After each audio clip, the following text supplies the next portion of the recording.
ધાંગધ્રા નગરપાલિકા તથા વિવિધ સામાજિક સંસ્થા દ્વારા વિશ્વ પર્યાવરણ દિવસની ઉજવણી વૃક્ષારોપણ સાથે કરવામાં આવી। આજે વિશ્વ પર્યાવરણ દિવસ 5 જૂન નિમિત્તે ધાંગધ્રા નગરપાલિકા તેમજ ધાંગધ્રાની સામાજિક સંસ્થાઓ દ્વારા વૃક્ષારોપણનો કાર્યક્રમ યોજવામાં આવ્યો હતો।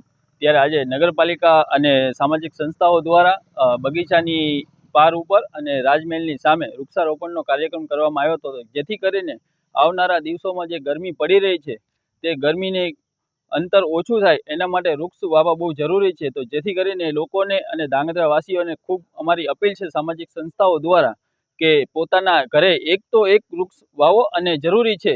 વૃક્ષ જીવનની અંદર જરૂરી છે। જો વૃક્ષ નહીં વાવો તો આવનારા દિવસોમાં ગરમીનું અને પાણીનું પણ શોષણ બહુ થવાનું છે। તો જેથી કરીને વૃક્ષ વાવવા જરૂરી છે। તો અમારા સામાજિક સંસ્થાઓ દ્વારા આપ સૌને નમ્ર અપીલ કરવામાં આવે છે કે એક તો એક વૃક્ષ જરૂર વાવો। આજ રોજ 5 જૂન વિશ્વ પર્યાવરણ દિવસ નિમિત્તે ધાંગધ્રા નગરપાલિકા તથા વિવિધ સામાજિક સંસ્થાઓના સહયોગથી ધાંગધ્રા નગરપાલિકાના વિવિધ વિસ્તારોમાં વૃક્ષારોપણનું આયોજન કરવામાં આવેલ હતું, જેમાં ધાંગધ્રા નગરપાલિકાના કર્મચારીઓ તથા વિવિધ સંસ્થાઓના આગેવાનો સામાજિક કાર્યકરોએ ઉત્સાહભેર ભાગ લીધેલ હતો।